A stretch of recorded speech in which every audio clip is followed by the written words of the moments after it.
There's number one in what's going to become a long line of belts for the King right here. Well, they are the new tag champions. We'll take a major development tonight in the standoff between the anti-government Freemen and the FBI in Jordan, Montana. The first face-to-face meeting between the Freeman leaders and two FBI agents, mediated by a new middleman, a Colorado state senator named Charles Duke.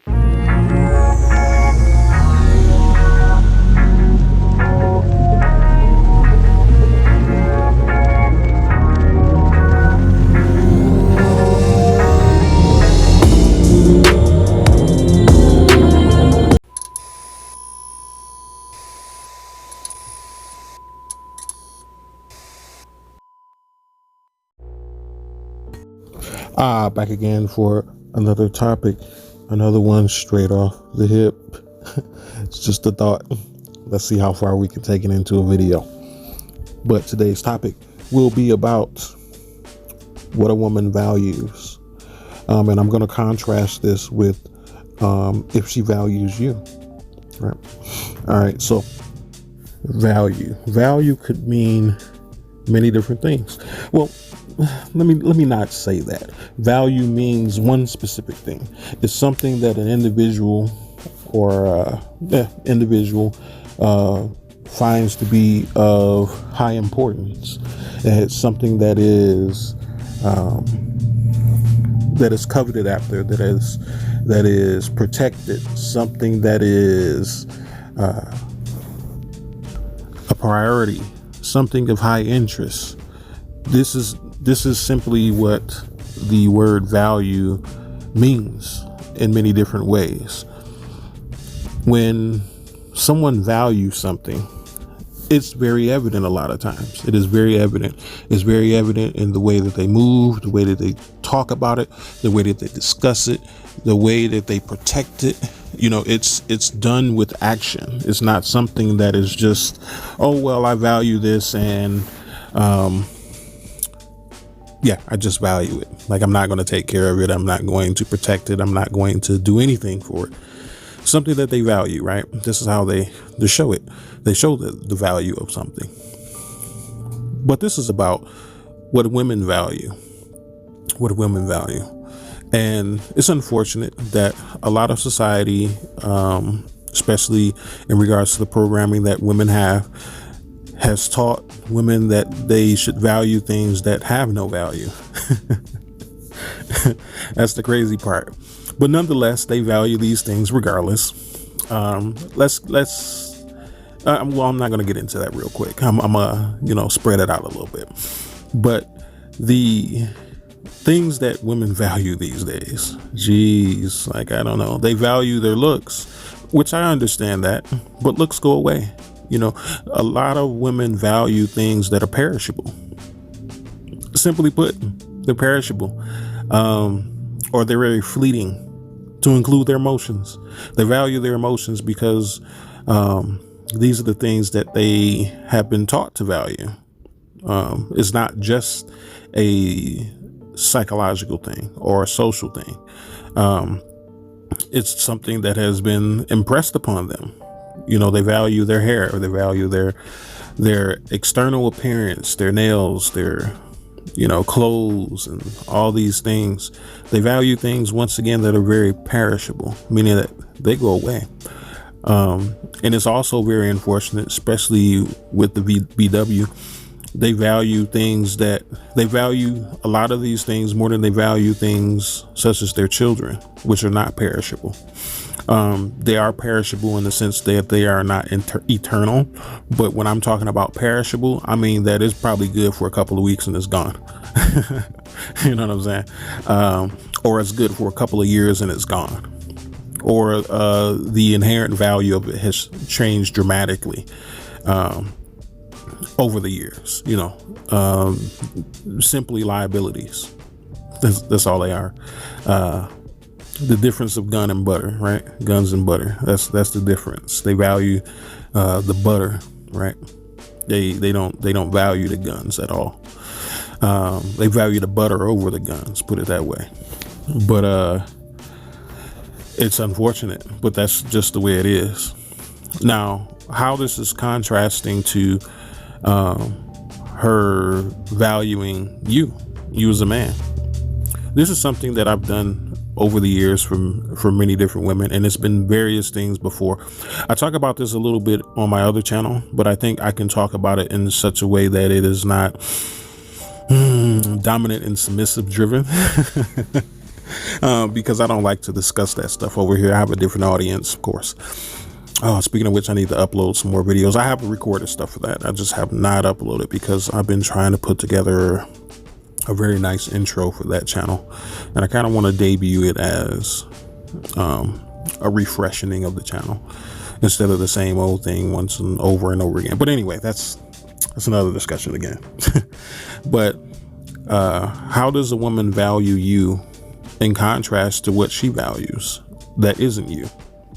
Like I said, this is something that I've been doing for many years. I've done it with several women. No matter the quality of woman, I have done it. What I like to do is I find out what a woman holds high value to, meaning that, and once again, this is very different. A woman could value a necklace for whatever reason. Let's say that it's just something that means a lot to her because, I don't know, the necklace has been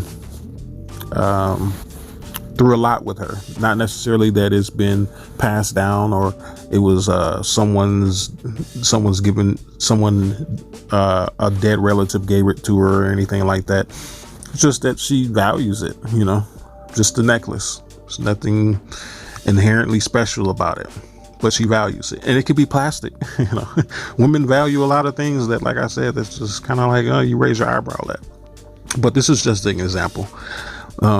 What I like to do is I'll request that bracelet or that necklace. I request to wear it. I request to wear it for an extended period of time.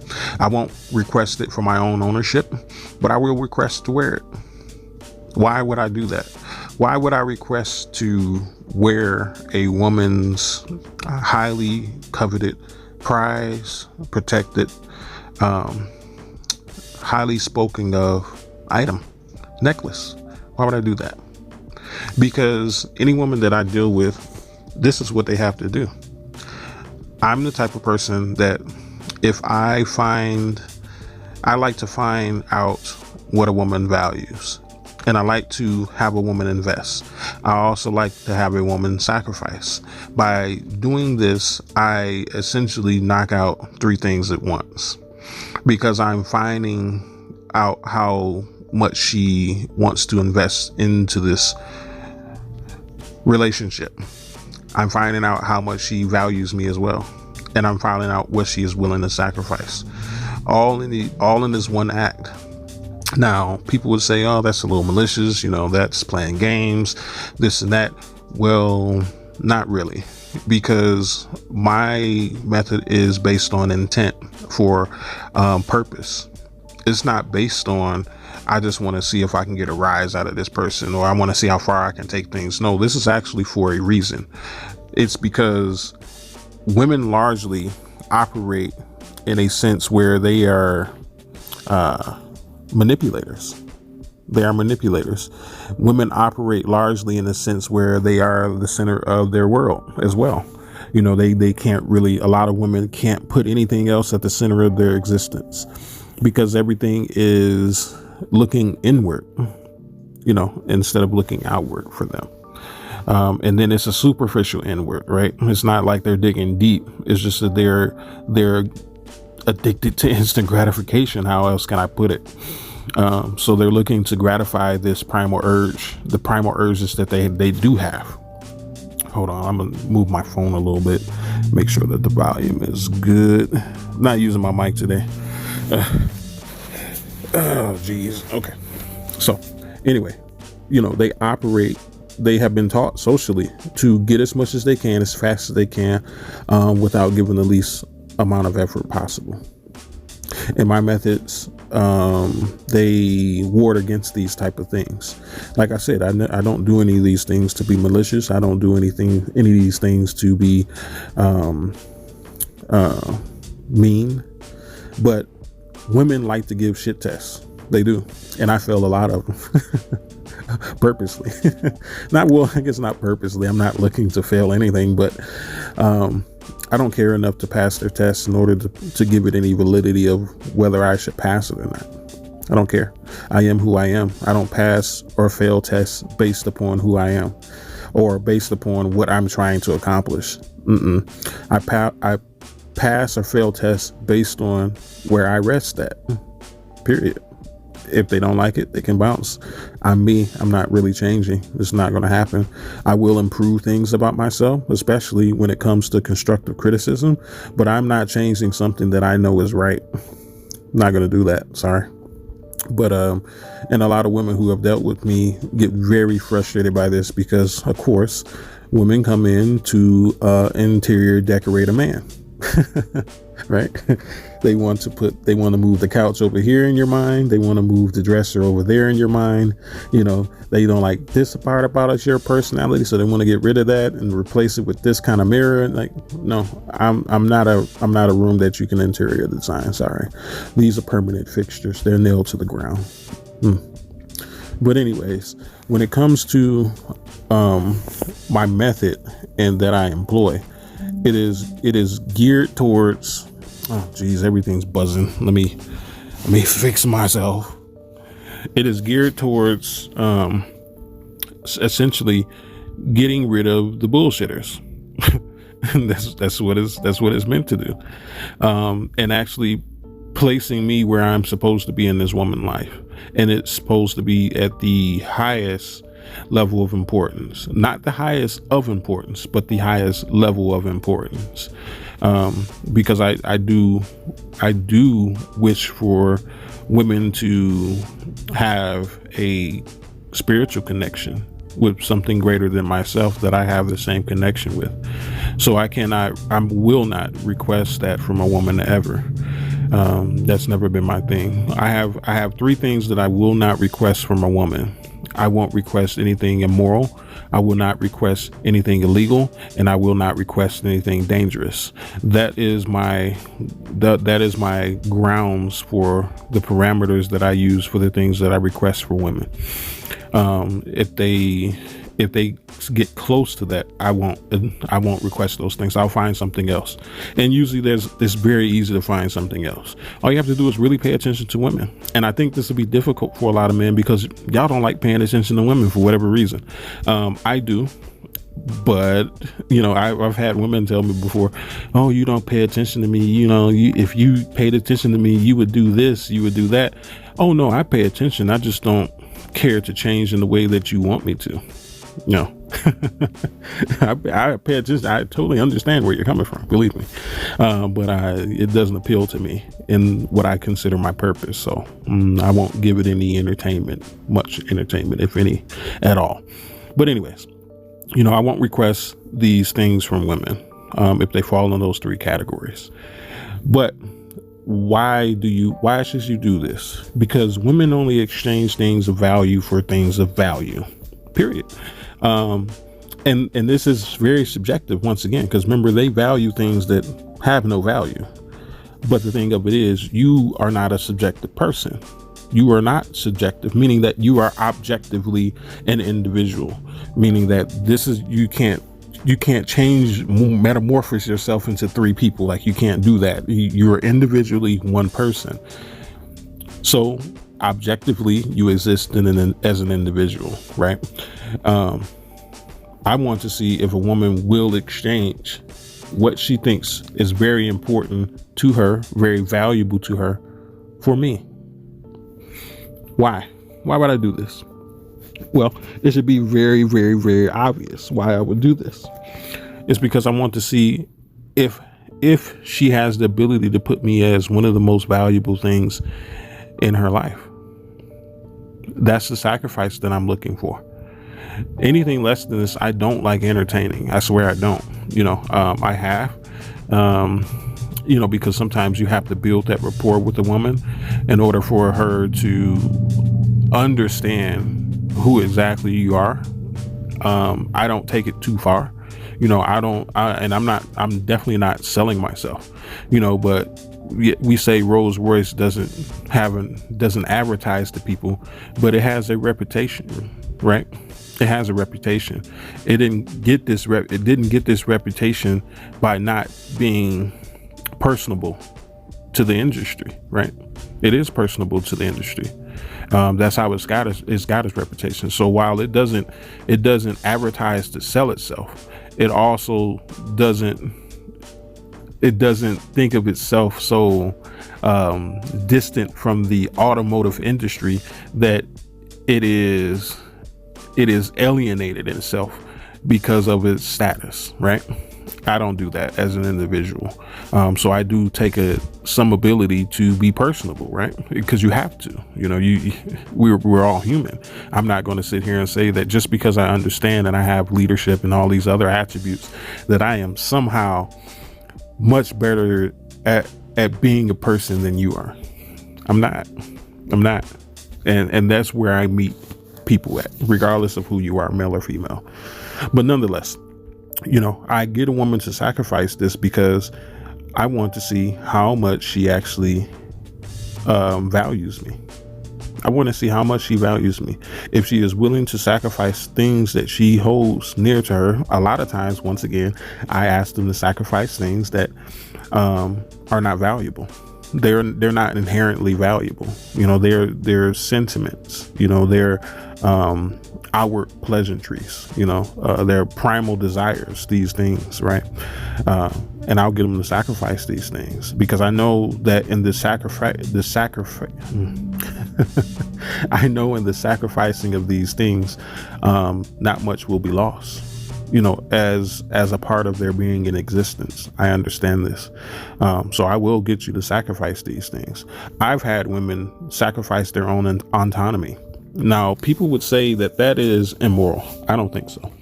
Because we sacrifice our own autonomy all the time. Every time that we follow a law that we don't want to follow, we are sacrificing our own autonomy, right? Anytime that you are governed by rules that you did not create, even if you think that they are good rules, you are sacrificing your own autonomy because you are submitting to authority. That's simply what sacrificing autonomy means to me. So I've had women completely sacrifice their own autonomy because that was one of the things that they held to a high value standard, right? And getting a woman to do this is very important. I think that men should put this into practice.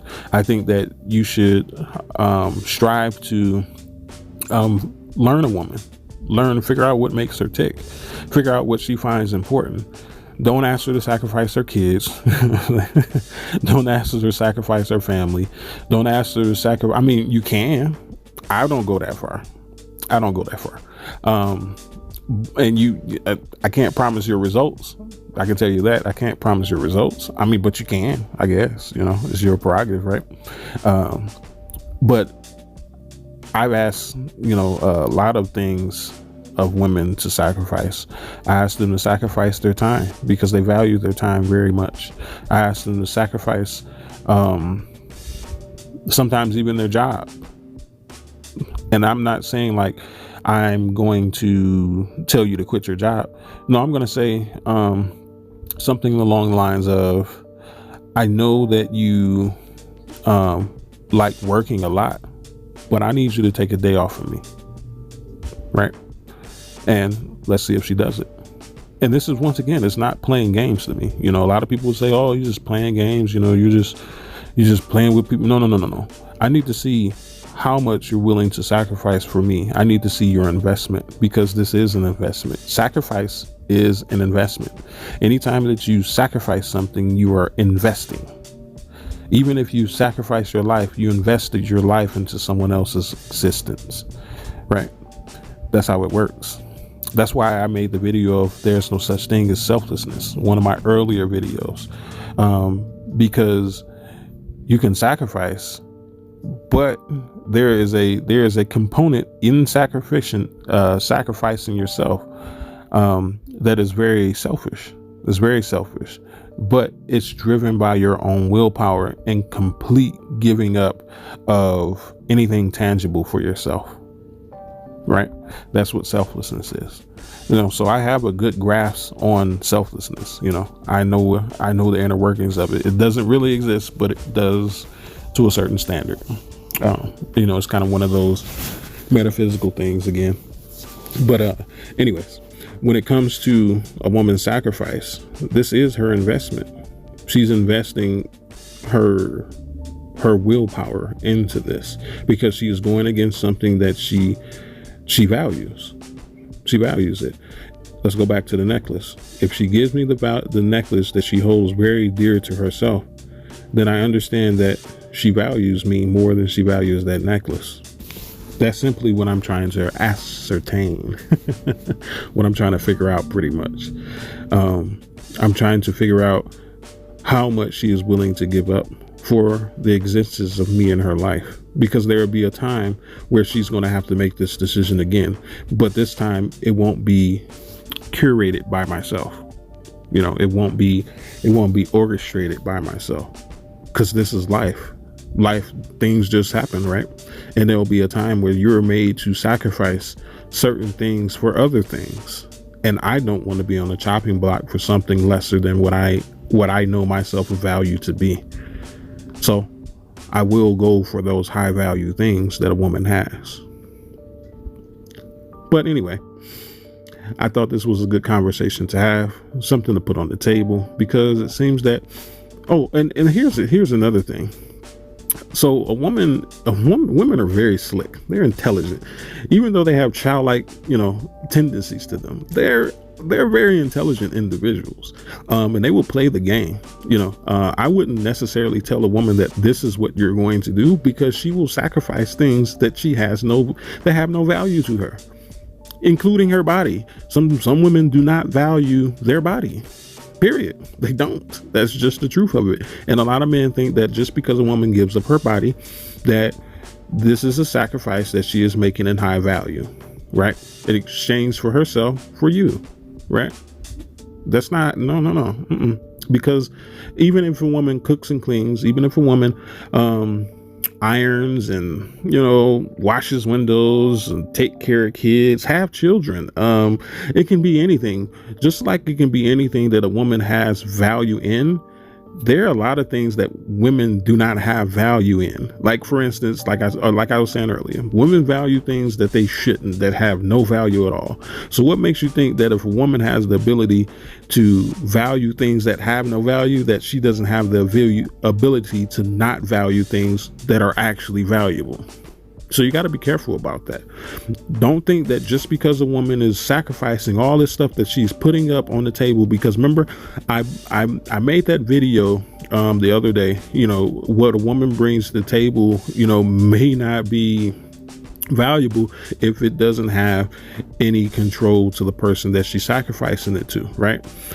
In that set of things, here's something else that you should also take into account. That a lot of it's almost like if I had 100% of something, and let's say I had a crop, right? And I knew one side of the land didn't grow stuff as efficiently as the other side of the stuff.